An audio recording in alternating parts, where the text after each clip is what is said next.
Welcome back दोस्तों। आज से हमारी बायोलॉजी की क्लास स्टार्ट होने जा रही है। तो ये आज की क्लास पहली क्लास है बायोलॉजी की। दोस्तों वीडियो को लास्ट तक आपको ज़रूर देखना है, बीच में स्किप बिल्कुल भी नहीं करना है, क्योंकि आप किसी भी एग्जामिनेशन की तैयारी कर रहे हैं तो बायोलॉजी के क्वेश्चन वहाँ पर ज़रूर पूछे जाते हैं।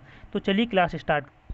तो देखिए आज का हमारा पहला क्वेश्चन है, उस ग्रंथि का नाम बताइए जो अंतःस्रावी ग्रंथियों के कार्य को नियंत्रित करती है। ठीक है, हमें बताना है कि वो कौन सी ग्रंथि होती है जो अंतःस्रावी ग्रंथियों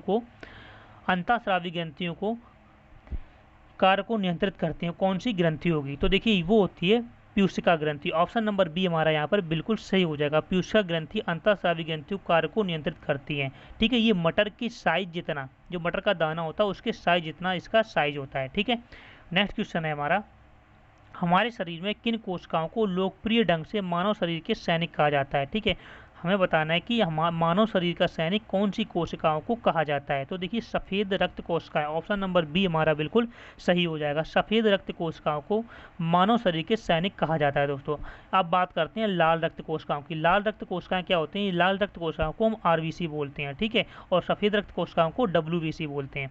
तो लाल रक्त कोशिकाएं होते हैं, इनको आरबीसी बोलते हैं। तो आरबीसी हमारे शरीर के अंदर ऑक्सीजन का ट्रांसपोर्ट करती हैं। ठीक है, ऑक्सीजन जो होती है, आरबीसी जो होती है वो हमारे शरीर के अंदर ऑक्सीजन का ट्रांसपोर्ट करती है। दोस्तों मैं जितने भी क्वेश्चन एडवांस बताते जा रहा हूँ उससे रिलेटेड आपको नोट जरूर कर लेना है, क्योंकि आप ऐसे सुन लेंगे तो आपको याद करने में प्रॉब्लम हो जाएगी। अभी आपको याद हो जाएंगे, फिर बाद में आप भूल भी सकते हैं। तो नेक्स्ट क्वेश्चन हमारा है, कौन सा हार्मोन बच्चे को दूध पिलाने के दौरान स्तन से दूध निकलने की वजह बनता है? ठीक है, वो कौन सा हार्मोन होता है जब बच्चा दूध पीता है तो स्तन से दूध निकलने की वजह बनता है? तो कौन सा हार्मोन होता है? तो देखिए वो हार्मोन होता है प्रोटेसिन। ऑप्शन नंबर सी हमारा यहाँ पर बिल्कुल सही हो जाएगा। प्रोटेसिन हार्मोन की वजह से स्तन से जो दूध निकलने की वजह बन जाता है। दोस्तों अब बात करते हैं एस्ट्रोजन की और प्रोटेस्टेरॉन की। ठीक है, ये दो क्या होते हैं, ये बहुत ही बार एग्जाम में आ चुके हैं। एस्ट्रोजन और प्रोजेस्टेरॉन क्या होते हैं ये आपको बताना है। तो देखिए ये क्या होते हैं, ये फीमेल सेक्स हार्मोन्स होते हैं। ठीक है, फीमेल सेक्स हार्मोन्स होते हैं एस्ट्रोजन और प्रोजेस्टेरॉन। ठीक है, और मेल सेक्स हार्मोन्स क्या होते हैं वो आपको कमेंट बॉक्स में जरूर बताना दोस्तों। ठीक है, नेक्स्ट क्वेश्चन हमारा है, निम्न में से कौन सा एक संक्रामक रोग है? ठीक है, निम्न में से कौन सा एक संक्रामक रोग है ये आपको बताना था। देखिए संक्रामक रोग कौन सा है? खसरा। ऑप्शन नंबर ए हमारा बिल्कुल सही हो जाएगा। खसरा एक संक्रामक रोग होता है। ठीक है, खसरा जो होता है एक वायरल डिसीज होती है दोस्तों, और ये एक स्थान से दूसरे स्थान पे फैल जाती है। अब बात करते हैं कि खसरा जो वायरस होता है, जो खसरा बीमारी होती है वो किसकी वजह से होती है? तो रूबेला वायरस आता है। ठीक है, मतलब रूबेला वायरस होता है एक, रूबेला वायरस, उसकी वजह से खसरा रोग हो जाता है दोस्तों।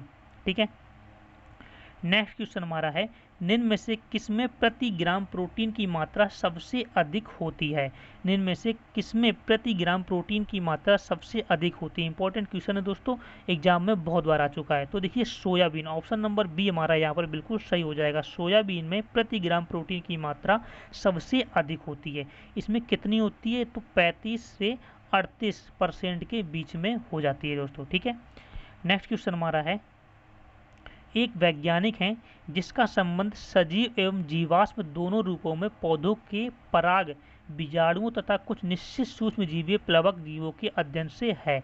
ठीक है, तो ये देखिए क्या कौन सा ऑप्शन सही हो जाएगा? तो ऑप्शन नंबर हमारा पैलिनोलॉजी। ठीक है, पैलिनोलॉजी, ऑप्शन नंबर डी हमारा यहाँ पर बिल्कुल सही हो जाएगा।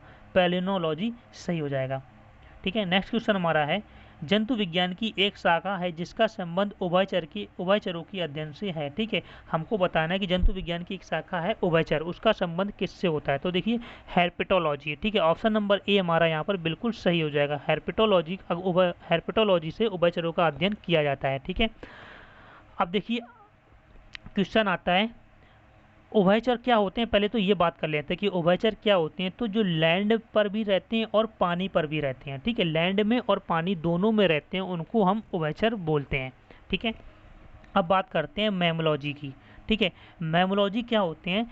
मैमोलॉजी में किसका अध्ययन किया जाता है? तो मैमल्स की स्टडी मैमोलॉजी में की जाती है। ये आपको लिख लेना है। ठीक है, नोट कर लेना है, मैमोलॉजी में मैमल्स की स्टडी की जाती है। अगर मार्फोलॉजी पूछा जाए, मार्फोलॉजी से क्या होता है कि जितने भी एक्सटर्नल फीचर्स होते हैं कोरियनिज्म के, ठीक है, जितने भी एक्सटर्नल फीचर्स होते हैं कोरियनिज्म की, उसकी स्टडी मार्फोलॉजी में की जाती है दोस्तों। ठीक है, इथोलॉजी की अगर हम बात करेंगे, इथोलॉजी की बात करते हैं तो एनिमल्स बिहेवियर की स्टडी को हम इथोलॉजी बोलते हैं। ठीक है, एनिमल्स बिहेवियर की स्टडी को हम इथोलॉजी बोलते हैं। तो इसका कौन सा आंसर सही हो जाएगा? उभयचर के अध्ययन को हर्पेटोलॉजी। ऑप्शन नंबर ए हमारा यहाँ पर बिल्कुल सही हो जाएगा दोस्तों। ठीक है दोस्तों, वीडियो आपको अच्छा लगा प्लीज़ वीडियो को लाइक करें, और जो भी चैनल पर नए हैं प्लीज़ चैनल को सब्सक्राइब जरूर कर लें दोस्तों।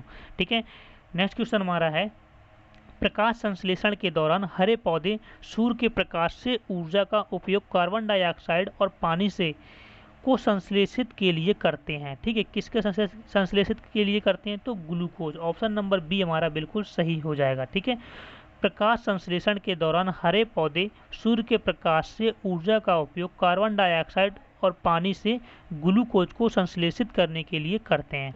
ठीक है, ऑप्शन नंबर बी हमारा बिल्कुल सही हो जाएगा दोस्तों। तो इसका आंसर हमारा ग्लूकोज यानी कि ऑप्शन नंबर बी हो जाएगा। ठीक है, अब देखिए कैसे होगा। आप सभी को पता है कि जो फोटोसिंथेसिस की जो क्रिया होती है वो क्लोरोफिल की सहायता से होती है, यानी कि प्रकाश संश्लेषण जो होता है वो क्लोरोफिल की सहायता से होता है। तो इसके अंदर क्या बनता है?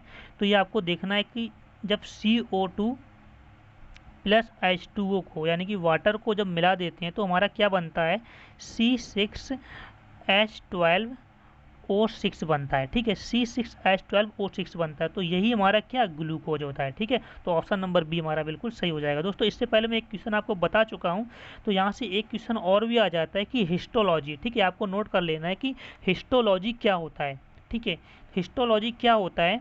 तो हिस्टोलॉजी वो होता है जो चीज़ आप अपनी न्यूड आंखों से नहीं देख सकते हैं। ठीक है, आप अपनी नंगी आंखों से मतलब न्यूड आंखों से नहीं देख सकते हैं, उसको देखने के लिए आपको माइक्रोस्कोप की ज़रूरत पड़ती है। ठीक है, उसको देखने के लिए आपको माइक्रोस्कोप की ज़रूरत पड़ती है दोस्तों। ठीक है, तो उसको हम हिस्टोलॉजी बोलते हैं। ठीक है, एक क्वेश्चन और पूछा जाता है कि इंसेक्ट के अध्ययन को यानी कि कीड़े मकोड़े के अध्ययन को क्या बोलते हैं? तो बोलते हैं एंटोमोलॉजी। ठीक है, इंसेक्ट के यानी कीड़े मकोड़े के अध्ययन को एंटोमोलॉजी बोलते हैं, ये आपको नोट कर लेना है। ठीक है, चलिए नेक्स्ट क्वेश्चन पे, ये हमारा हो चुका है। नेक्स्ट क्वेश्चन हमारा है, सेब में निम्न में से कौन सा अम्ल पाया जाता है? ठीक है, ये हमें बताना है कि सेब में निम्न में से कौन सा अम्ल पाया जाता है। इंपॉर्टेंट क्वेश्चन है दोस्तों, याद जरूर रखना है आपको। तो देखिए, सेब में पाया जाता है मैलिक अम्ल। ठीक है, मैलिक एसिड जो होता है वो सेब में पाया जाता है। नेक्स्ट क्वेश्चन हमारा है, बेरिएट्रिक सर्जरी किसी व्यक्ति के में परिवर्तित लाती है। ठीक है, जो बेरिएट्रिक सर्जरी होती है वो क्या होती है? सबसे पहले तो हम ये समझ लेते हैं कि बेरिएट्रिक सर्जरी क्या होती है। तो बेरिएट्रिक सर्जरी जो होती है वो किससे रिलेटेड होती है? तो वेट लॉस की वजह से। ठीक है, वेट लॉस की वजह से बेरिएट्रिक सर्जरी की जाती है दोस्तों। ठीक है, हमारा वजन कम करने के लिए।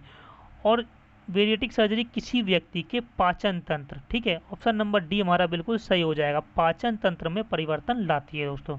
ठीक है, नेक्स्ट क्वेश्चन हमारा है, की कमी से रिकेट्स का रोग होता है। ठीक है, की कमी से रिकेट्स का रोग होता है, किसकी कौन से विटामिन की कमी से रिकेट्स का रोग होता है? तो देखिए ऑप्शन नंबर डी हमारा यहाँ पर बिल्कुल सही हो जाएगा, विटामिन डी की कमी से रिकेट्स रोग हो जाता है। ठीक है, जब हमारे शरीर में कैल्शियम की कमी हो जाती है। ठीक है, जब हमारे शरीर में कैल्शियम की कमी हो जाती है तो हमारी हड्डियाँ जो होती हैं वो कमज़ोर हो जाती हैं। ठीक है, तो रिकेट्स बीमारी हो जाती है विटामिन डी की कमी से। ऑप्शन नंबर डी हमारा बिल्कुल सही हो जाएगा।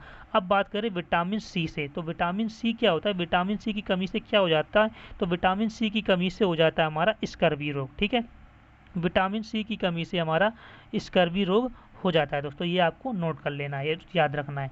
विटामिन ए की कमी से क्या हो जाता है? विटामिन ए की कमी से होता है नाइट ब्लाइंडनेस, मतलब रतौंधी रोग हो जाता है। ठीक है, विटामिन ए की कमी से नाइट ब्लाइंडनेस हो जाता है दोस्तों, यानी रतौंधी रोग हो जाता है। ठीक है, नेक्स्ट क्वेश्चन हमारा है, निम्न में से कौन सी गैस रक्त की ऑक्सीजन ले जाने की क्षमता को कम कर देती है? ठीक है, वो कौन सी गैस होती है जो रक्त की ऑक्सीजन ले जाने की क्षमता को कम कर देती है? तो देखिए कौन सी गैस होती है? तो कार्बन मोनोऑक्साइड है। ठीक है, ये जहरीली गैस होती है दोस्तों, carbon monoxide. Option number C हमारा यहाँ पर बिल्कुल सही हो जाएगा।